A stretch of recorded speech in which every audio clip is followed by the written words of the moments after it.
অন্তর্বর্তী সরকারের দায়িত্বশীল চেয়ারে বসে থাকা মানুষগুলোর মধ্যে যার সম্পর্কে এ যাবৎ আমি সবচেয়ে বেশি সমালোচনা করেছি তিনি হচ্ছেন বর্তমান তথ্য উপদেষ্টা মাহফুজ আলম। আজকে অন্তত তাকে খানিকটা ধন্যবাদ দিতে চাই আমি, কিন্তু তারপরেও কথা আছে। তিনি ধন্যবাদ পাওয়ার যোগ্য যে কথাগুলো বলেছেন তার মধ্য দিয়ে অস্বাভাবিক কিছু ইঙ্গিত করতে চেয়েছেন কিনা গণমাধ্যমের প্রতি, সেটি নিয়ে আলোচনা রয়েছে, সেটি বলবো। তবে তার আগে নিউ এজ সম্পাদক সিনিয়র সাংবাদিক নুরুল কবির বিশ্ব মুক্ত গণমাধ্যম দিবস উপলক্ষে কিছু মন্তব্য করেছেন একটি অনুষ্ঠানে। তার মূল কথাটি হচ্ছে এই যে বাংলাদেশে বিগত সময়ের চেয়ে এখন গণমাধ্যমের স্বাধীনতার ক্ষেত্রে পার্থক্য সূচিত হওয়ার লক্ষণ দেখা যাচ্ছে, কিন্তু গণমাধ্যমের স্বাধীনতার যে সূচক, বাংলাদেশ এখনও সেই সূচকের অনেক নিচে অবস্থান করছে। এবং তারপরে তিনি সবচেয়ে নিরেট বাস্তবতাটি তুলে ধরলেন। তিনি বলছেন, ছাত্র জনতার অভ্যুত্থানে অন্তর্বর্তী সরকার গঠিত হলেও যারা আন্দোলন করেছে তারা 16ই ডিসেম্বর মানে না, এর দায় কাদের? তারা নারী সংস্কার কমিশন মানে না, এর দায় কাদের? একদিকে আমরা যেমন আশাবাদী হয়ে উঠছি, অন্যদিকে আবার আশঙ্কাও দেখছি। ঠিক এই আশাবাদিতা এবং আশঙ্কার দোলাচলে মাহফুজ আলমের বক্তব্যটি একটু খণ্ডন করতে চায়। সাংবাদিকদের দায়িত্ব কী হওয়া উচিত, গণমাধ্যম কী রোল প্লে করবে, সরকার হয়তো উপলব্ধি করছে, কিন্তু মানতে পারছে কি না, পরোক্ষভাবে কোনো ধরনের থ্রেট দিয়ে রাখা হচ্ছে কিনা। মাহফুজ আলম যেখানে ধন্যবাদ পাওয়ার যোগ্য, তিনি বলছেন বাংলাদেশের মানুষ সব কিছু লিখতে পারে, সংবাদ মাধ্যমকে অবশ্যই প্রশ্ন করতে হবে। সংবাদ মাধ্যম যত বেশি প্রশ্ন করবে, রাষ্ট্রের যারা দায়িত্বশীল আছেন তারা আরও বেশি দায়িত্বশীল হবেন। সুতরাং সংবাদ মাধ্যমকে প্রশ্ন করতেই হবে, প্রশ্ন তুলতেই হবে। কিন্তু তিনি আবার বলছেন সেই প্রশ্নগুলো কতটা মেলাইন করা হলো, সৃষ্টি করা হলো, সে সম্পর্কেও সাংবাদিকদের বোধে থাকতে হবে, বিশেষ কারোর পক্ষ অবলম্বন করা যাবে না। বিষয়টি হচ্ছে যে তিনি আবার যে 3 সাংবাদিকের চাকরি যাওয়া নিয়ে গত কয়েকদিন ধরে তুমুল আলোচনা সমালোচনা চারদিকে, সে প্রসঙ্গে বলছেন যে কোনো ধরনের নিয়ম নীতি ছাড়া টেলিভিশন স্টেশনগুলো এই 3 সাংবাদিককে অব্যাহতি দিল, সরকার কোনো হস্তক্ষেপ করেনি। আমি নিজেও বিষয়টি বিশ্বাস করতে চাই, সরকার কোনো হস্তক্ষেপ করেনি। কিন্তু তিনি যে ব্র্যাকেট বন্দি করলেন সাংবাদিকদের স্বাধীনতা, সাংবাদিকদের প্রশ্ন করার অধিকার বিষয়ে যে মেলাইন করা যাবে না, বিষয়টি ব্র্যাকেট বন্দি করলেন। এইভাবে ব্র্যাকেট বন্দি করে স্বাধীনতার কথা বলা হলে গণমাধ্যম মালিকরা কি সেলফ সেন্সরশিপে ঢুকবে না? অবশ্যই ঢুকবে, অবশ্যই তারা এগুলোকে থ্রেট মনে করছে।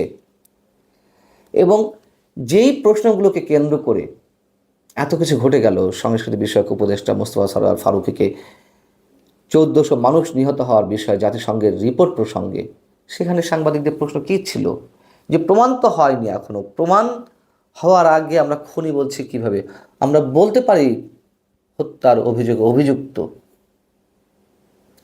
সেখানে মোস্তফা সরোয়ার ফারুকী কি বলেছিলেন? তিনি আবার ধরা খেয়েছেন ডয়েচে ভেলের কাছে, আন্তর্জাতিক সংবাদ মাধ্যম। তিনি সাংবাদিকদের বলছিলেন যে I am talking about United Nations report, ভাই please do some research, I am talking about UN report. অর্থাৎ কেন ভেবে প্রশ্ন করছেন ইউএন রিপোর্টটা আগে ভালো করে গবেষণা করুন, দেখুন, ভালো করে অর্থ বোঝার চেষ্টা করুন। কিন্তু তিনি নিজেই যে জানেন না ওই সময় পর্যন্ত যে ইউএন রিপোর্ট কি বলেছে।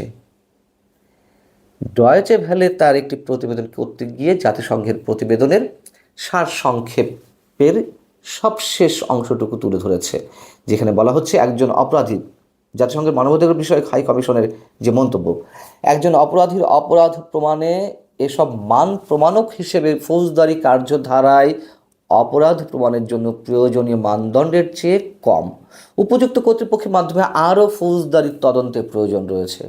অর্থাৎ তারা যা বলছে তাই সর্বে সর্বা নয়, সেটি শেষ কথা নয়। তো মোস্তফা সরোয়ার ফারুকী সাংবাদিক উদ্দেশ্যে যে কথাটি বললেন যে ভাই প্লিজ ডু সাম রিসার্চ, এই বিষয়ে সংস্কৃতি বিষয়ক উপদেষ্টা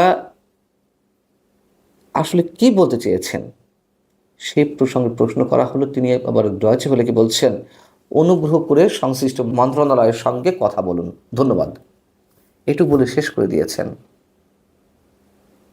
তার মানে কি, মোস্তফা সরোয়ার ফারুকী যেই সাংবাদিকদের অবদমিত করার জন্য যেভাবে ঠান্ডা মাথায় ঝাড়িয়ে দিলেন যে ডু সাম রিসার্চ, তিনি নিজেই উত্তর দিতে পারলেন না। সোমবার মাহফুজ আলম আরও যে কথাগুলো বলেছেন তা হচ্ছে, কয়েকটি পত্রিকা জুলাই অভ্যুত্থান লেখে না, তারা লেখে জুলাই আন্দোলন। তারা বলেন ক্ষমতার পট পরিবর্তনের পরবর্তী সরকার, এর মানে দাঁড়ায় এখানে 2000 মানুষ শহীদ হয়নি, একটা চক্রান্ত হয়েছিল, সেখানে হাসিনাকে উৎখাত করা হয়েছে, সংবাদ মাধ্যম এটা করতে পারে না। কি লিখতে হবে কি লিখতে হবে না, সংবাদ মাধ্যমের নীতিমালা কি, বিশেষ বিশেষ শব্দ চয়নও যদি ঠিক করে দেওয়া হয় সরকারের পক্ষ থেকে, তাহলে সেই সংবাদ মাধ্যম স্বাধীনভাবে কাজ করবে কিভাবে? মাহফুজ আলম বলছেন এসব সংবাদ মাধ্যম বন্ধ করা হয়নি, হুমকি সুরে বলছেন আপনারা লেখেন, জনগণ আপনাদের দেখে নেবে, শহীদ ফ্যামিলিও আপনাদের দেখে নেবে, আপনাদের সাহস হয় কিভাবে এইভাবে লেখা হচ্ছে। ধন্যবাদ দিতে গিয়ে আটকে গেলাম খানিকটা। জনগণ দেখে নেবে, শহীদ ফ্যামিলির সদস্যরা দেখে নেবে, তার মানে কি বিভিন্ন পর্যায় থেকে যে মব ক্রিয়েট করা হচ্ছে সেই মবের শিকার হতে পারে গণমাধ্যমগুলো, তাই তো তিনি বলতে চাচ্ছেন। এবং তিনি বলছেন যে আপনারা ফ্যাসিবাদের পক্ষে সম্মতি উৎপাদন করেন না, পরোক্ষ কিংবা প্রত্যক্ষ হুমকি। এবং মজার কথা কি, যে ফ্যাসিবাদ ফ্যাসিবাদ বলে মুখে ফেনা তুলে ফেলা হচ্ছে, সেই ফ্যাসিবাদের দোসর, সেই হাসিনা সরকারের সবচেয়ে চাটুকার ব্যবসায়ী বসুন্ধরা গ্রুপের টাকা খেয়ে, বসুন্ধরা গ্রুপের চেয়ারম্যান শাহ আলম সোবহান সাহেবের মুখে কেক খাইয়ে দিয়ে সিনিয়র সাংবাদিক শফিক রহমান যে ভয়ঙ্করভাবে তার দালালি করলেন জায়জাদিন পত্রিকাটি আবারও বের করার জন্য তার কাছ থেকে মোটা অঙ্কের টাকা নিয়ে, সেই শফিক রহমান মাহফুজ আলমের ওই বক্তব্যের দিন তার পাশেই বসা ছিলেন। কি অদ্ভুত চরিত্র আমাদের, কি অদ্ভুত ইতিহাসের পুনরাবৃত্তি। ফ্যাসিবাদের দোসরদের টাকা খেয়ে পত্রিকা আবার চালু করবেন, সেই মানুষদেরকে আবার পাশে নিয়ে তিনি ফ্যাসিবাদের বিরুদ্ধে কথা বলছেন। সত্যিই সেলুকাস বিচিত্রই দেশ, আলেকজান্ডারের সেই অমর বাণী।